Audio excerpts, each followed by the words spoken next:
para facilitar o amigo dele dislexo aqui, eu vou me concentrar para ler. Ele fala assim: Edson, está escrito aí na tela. Como podemos romper a barreira dos limites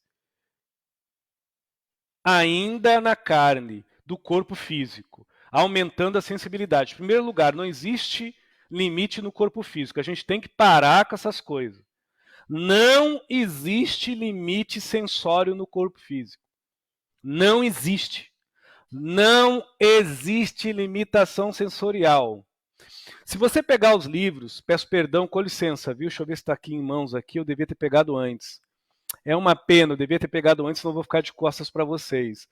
Mas aqui, não vamos longe. Achei um aqui que já fala sobre isso. Está quase desligando aqui, com licença.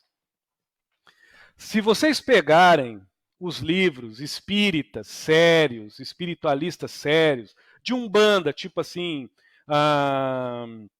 Norberto Peixoto, ou até o pai Rubens, que eu tenho muito respeito, por mais que eu não sigo a liturgia de Rubens. Na verdade, eu não sigo a liturgia de ninguém, só dos orixás, e com muito respeito a todos. Todos os escritores carnados e encarnados. Tem também da Umbanda Sagrada, Traçada, Umbanda Molocó, tem a Umbanda Mista, tem a Umbanda Esotérica, aí vai.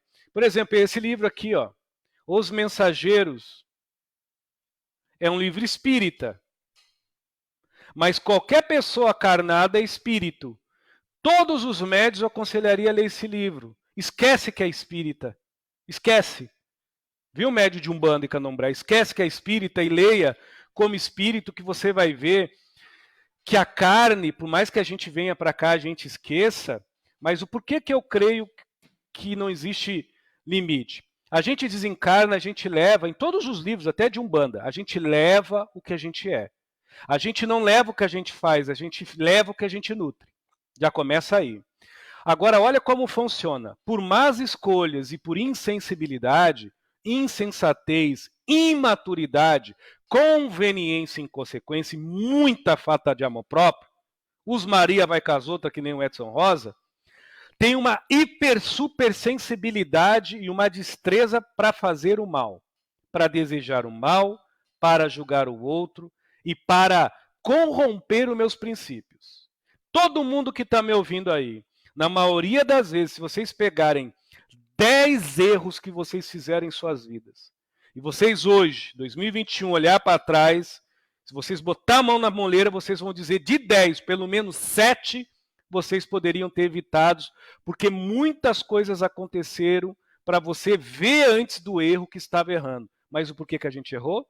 Porque a gente é limitado ou porque a gente é surdo, cego e mudo para o que é real da paz e verdade na paz? Agora a gente é um gavião, um falcão para enxergar a conveniência. A gente tem um ouvido biônico para ouvir as fofoquinhas, conveniência também, e as diretrizes dos fascínios. E a gente tem uma hipersensibilidade para, infelizmente, ser Maria vai com as outras. É a realidade. Então, muitas vezes a gente usa, né? Eu não posso falar pelas outras pessoas e eu não condeno. Ah, mas eu estou na carne, eu me esqueci. Eu me esqueci tudo, eu não sei o que eu tenho que fazer de outras vidas para cá. Agora, eu tenho certeza do que eu tenho que fazer nessa vida é me amar e, no mínimo, não encher o saco, não prejudicar a vida dos outros. Outra coisa também, eu não tenho religião mais que minha paz. Botar tua religião, um guia, um orixá, até Deus, mais do que tua paz, dá ruim. Você vai acabar sendo uma pessoa que é racista, não pela cor do outro, mas é preconceituosa pela forma do outro ver a realidade dele. Você vai acabar sendo homofóbico, não porque a criatura é gay ou lésbica, que eu não acredito nisso, eu acredito em seres humanos, deuses, gays e lésbicas, porém, você diz que não é homofóbico, mas não deixa os filhos usar uma camisa rosa, não deixa uma filha usar uma calça apertada, ou não deixa as crianças serem crianças dentro do seu tempo, porque criança tem que ter até um tempo, depois disso vira o quê? Frescura.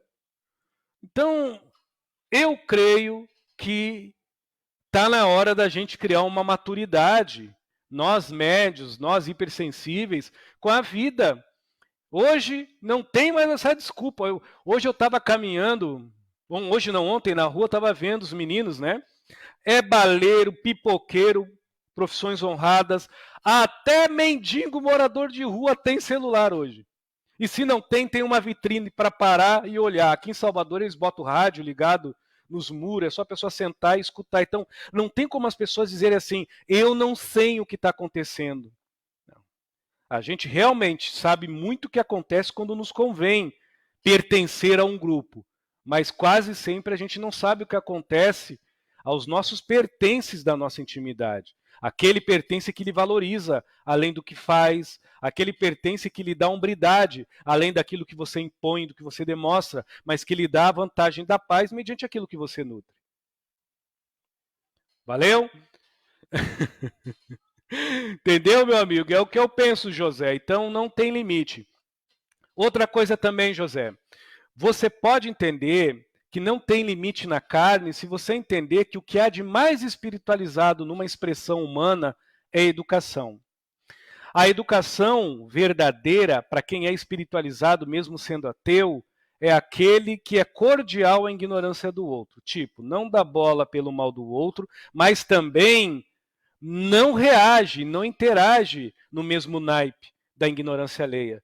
Mas se defende conforme for afligido, atacado ou ferido. Outra coisa que é espiritual. Quer ver? Eu vou falar só coisas espirituais sem ser espírita, nem incorporar ninguém, nem nada. O que é espiritual, Edson? Afabilidade. O que é espiritual? Gratidão. O que é espiritual? Caráter. O que é espiritual? Conduta não tanto, moral também não, mas integridade é espiritual. Princípios é espiritual. Afeto é espiritual. Cultura não é espiritual. Agora, educação é espiritual. Tudo isso é espiritual. Então não quer dizer que cultura não seja espiritual, que você não vai ler.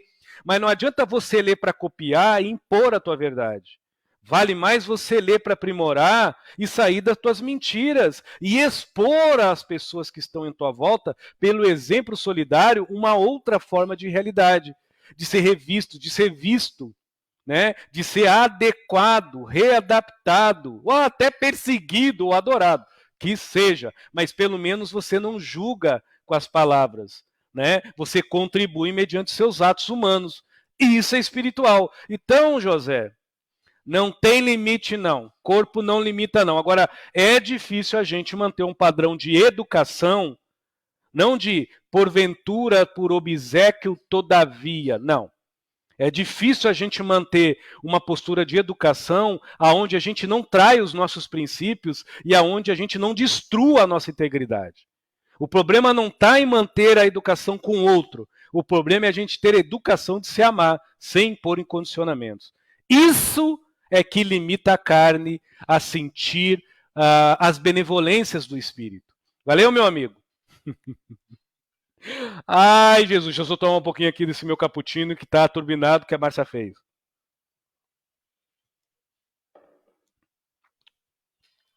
Deixa eu ver aqui com a...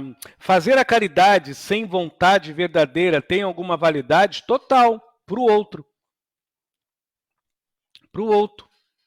Porém, eu vejo assim, Jana, olha só, caridade. O problema não é você ter vontade de fazer a caridade. Eu vou olhar nessa câmera e vou falar aqui. Muitas caridades que eu fiz na rua, até como palhaço pipoca, foi sem um pingo de vontade. Porém, no momento que eu me vestia de palhaço e eu ia para a rua, eu dava descarga no meu desânimo. E se porventura eu ficava puxando a cordinha ou apertando o botãozinho para ir para o ralo, a minha cara de nojo, o meu desgosto, a minha mágoa. E eu ia, porque eu resignava aquilo, eu determinava aquilo para mim. A gente tem que aprender que a gente não pode, pelo amor de Deus, pegar, por exemplo, amar ao próximo incondicionalmente. Eu não amo nem meus filhos incondicionalmente, menina. Eu não amo nem a mim incondicionalmente. O problema não é pegar essa palavra e falar. O problema é pegar, por exemplo, essa palavra, a caridade, e achar que fazer a caridade tem que ser uma penitência, uma punição ou uma santidade. Nós somos humanos, carne. Tem dia que eu não tô afim de nada, nem de ouvir a voz de Márcia, coitada que tá quietinha lá, nem de ouvir a minha voz, mas nem por isso eu vou ser um ogro dentro de casa, eu leio um livro, vou escutar Vivaldi.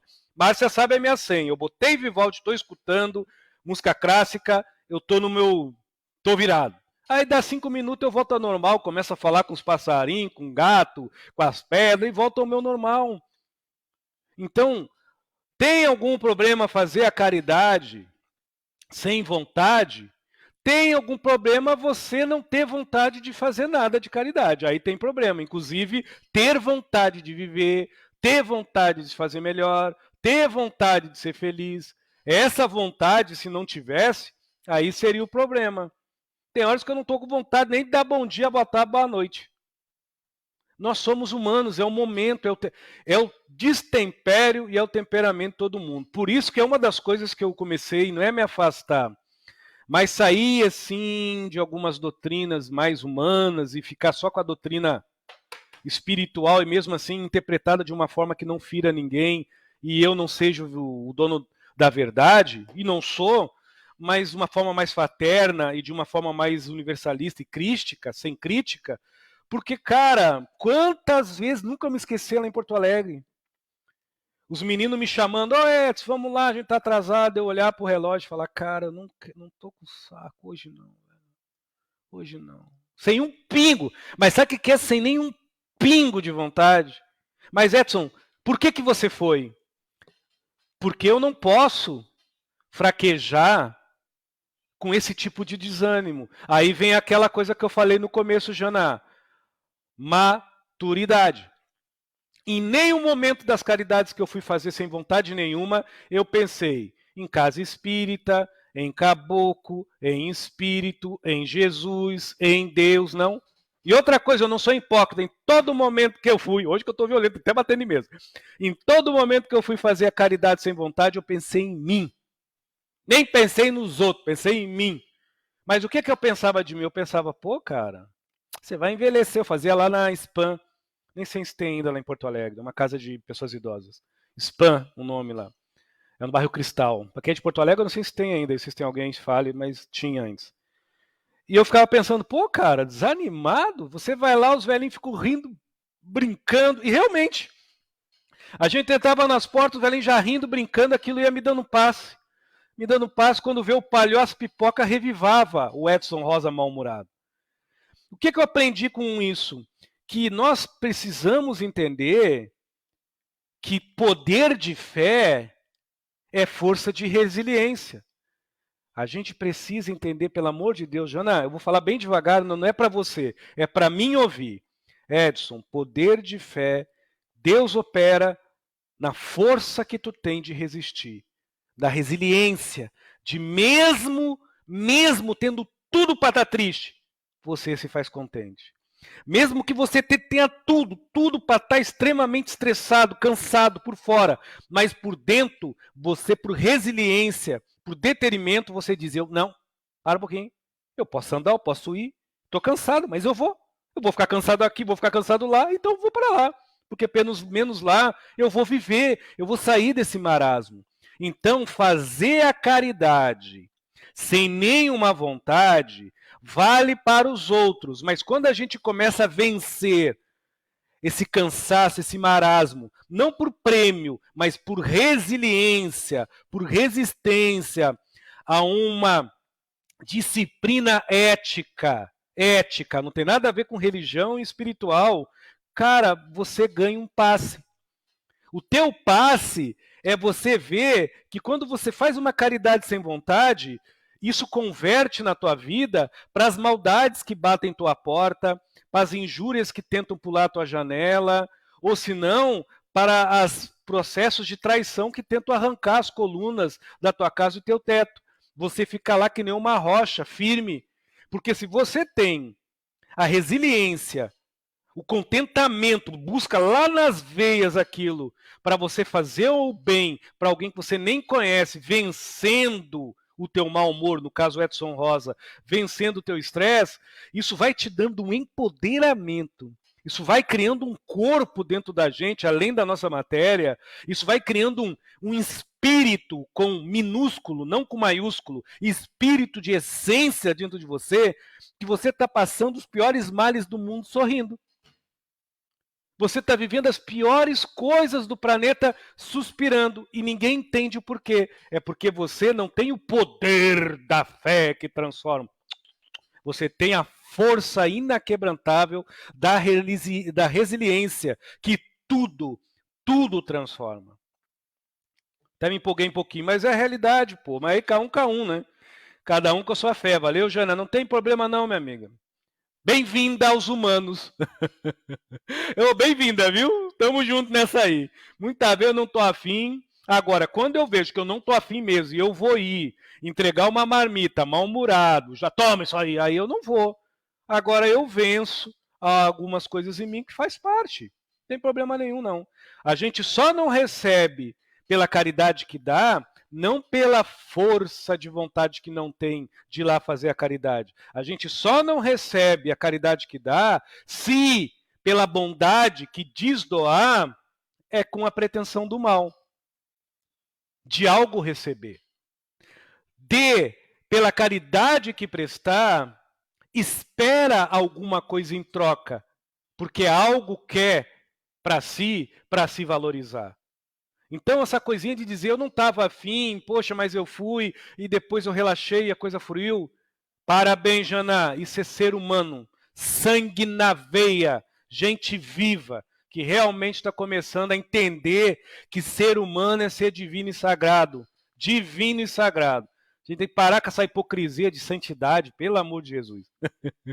Mas, fazer o quê, né? Cada um com seu temperamento. Tem gente que gosta de falar todo calminho, meus irmãos, papapá, pipipi. Eu acho bonito, eu já não consigo, é meu jeito. Atormentado não dá, não.